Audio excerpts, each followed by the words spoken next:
Welcome back, beautiful soul. I'm so glad you're here. If you're new, welcome.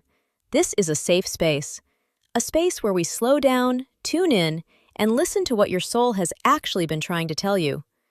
Today, we're doing something really special. This is a pick a card reading, and the question we're sitting with today is, what energy are you stepping into? Not just the surface level energy, not just good vibes only. We're going deeper than that today. We're looking at what's been quietly running in the background, the patterns, the beliefs, the wounds that have shaped how you move through the world. Because here's the truth, you can't step into a new energy if you're still anchored to an old one. And that's exactly what today is about. So take a breath with me, in through the nose, and out through the mouth. Good. Now, I want you to look at the 3 piles in front of you, or if you're watching this later, I want you to hold the number that came to you when you clicked on this video. Pile 1, Pile 2, Pile 3. Which one is pulling at you? Which number felt right before you even started watching? Trust that. Your intuition already knows. It always does. Take a moment right now. Close your eyes if you want, and just feel which pile is yours. Got it? Good. Let's get into it. I'm going to read for each pile one at a time, so feel free to skip to yours. But honestly, sometimes the messages that aren't meant for you are the exact ones you need to hear, so stay open. We're going to cover 3 things for each pile: the hidden pattern or belief that's been running your life, the wound underneath it, and the energy you're being called to step into, including a practice to help you get there. Let's begin. Pile 1. If you chose number 1, come on in. The energy around you right now feels very controlled. And I don't mean that in a negative way. I mean, there's a part of you that has worked very hard to keep everything together, to appear fine, to manage how others see you and how much of yourself you actually reveal. The hidden pattern I'm seeing for you is hyper-independence. You've told yourself a story, probably for a long time, that needing people is weakness, that asking for help is a burden, that you have to figure it out alone or it doesn't count. And you've gotten really, really good at it. People probably describe you as strong, capable, the one who holds it down. But pile 1, can I be honest with you? That independence started as protection. At some point in your life, and this may have been in childhood, or a relationship, or a moment that broke something open in you, you learned that relying on someone meant getting hurt, or disappointed, or abandoned, or simply let down. So you decided, maybe not consciously, I'll never need anyone that much again. And that decision served you. It kept you safe, but it's also kept you alone. The wound underneath this pattern is an abandonment wound, and it might not have been dramatic. It might not have been one big event.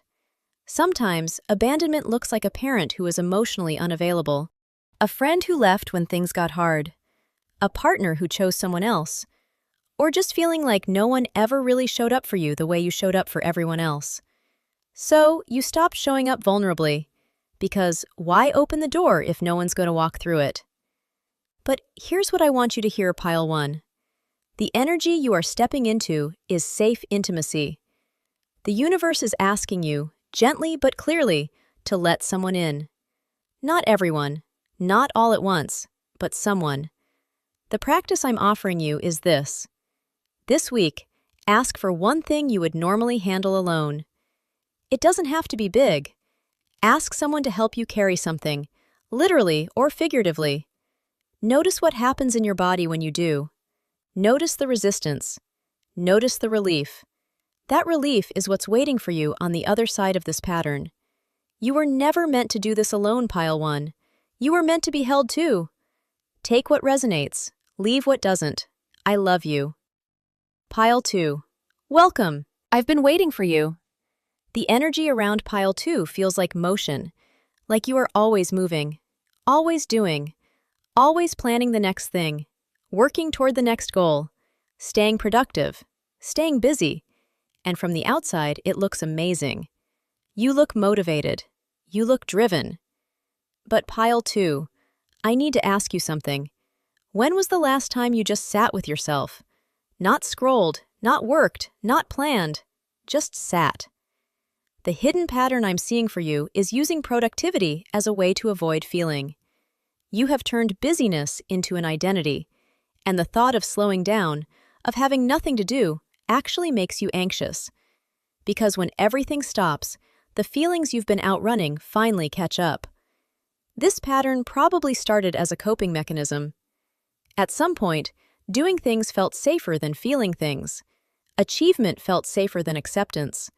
If you stayed busy enough, if you accomplished enough, maybe you'd finally feel like you were enough. The wound underneath this is a worthiness wound. Somewhere along the way, you received the message, spoken or unspoken, that your value was conditional, that love was earned, that you had to perform, achieve, produce, or succeed in order to deserve good things. And you've been running on that belief ever since.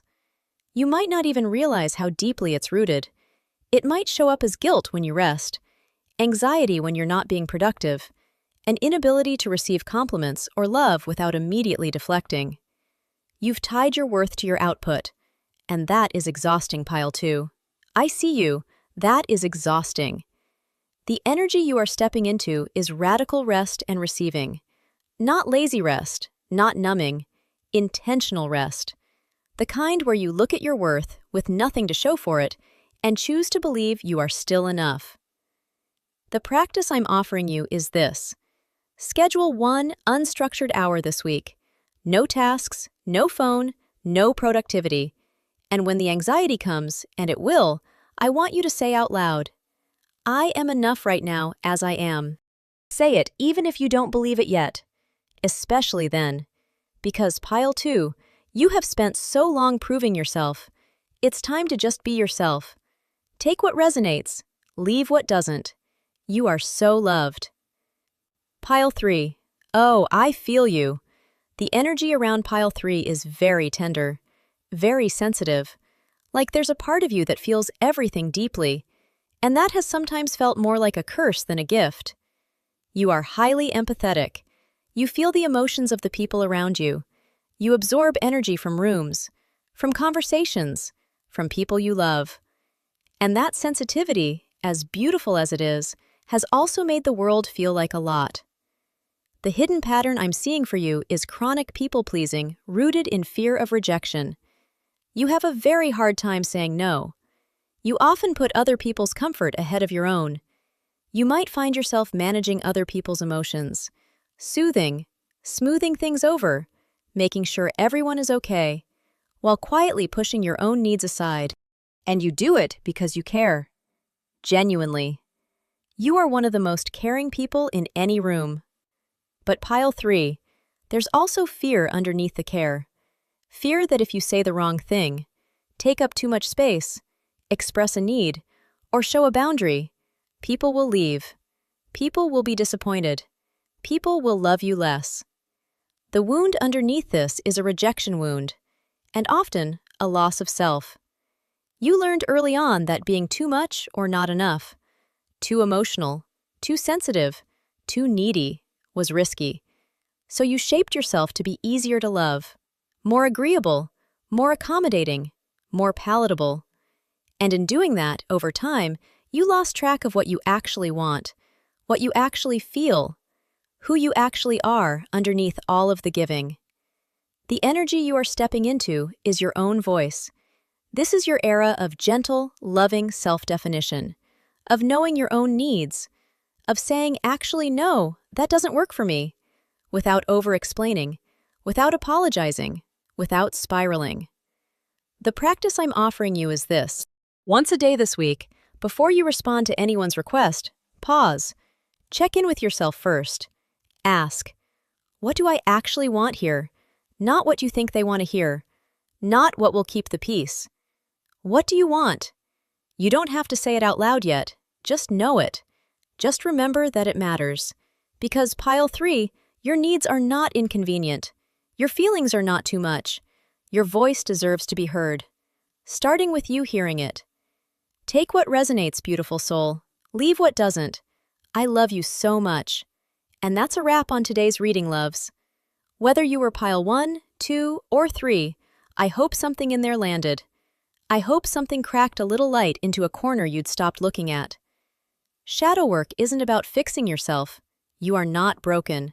It's about seeing yourself, clearly, compassionately, without flinching. Because the energy you're stepping into, it's already inside you. It's already there. This work is just the process of clearing the path to it. If this reading resonated with you, please leave a comment below. Tell me which pile you chose and what hit home. I read every single one, and your messages honestly light me up. If you're new here, welcome home. Subscribe if you want more readings like this.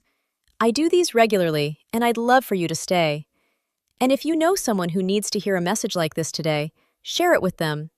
Sometimes a stranger on the internet says the thing your best friend has been trying to tell you for years.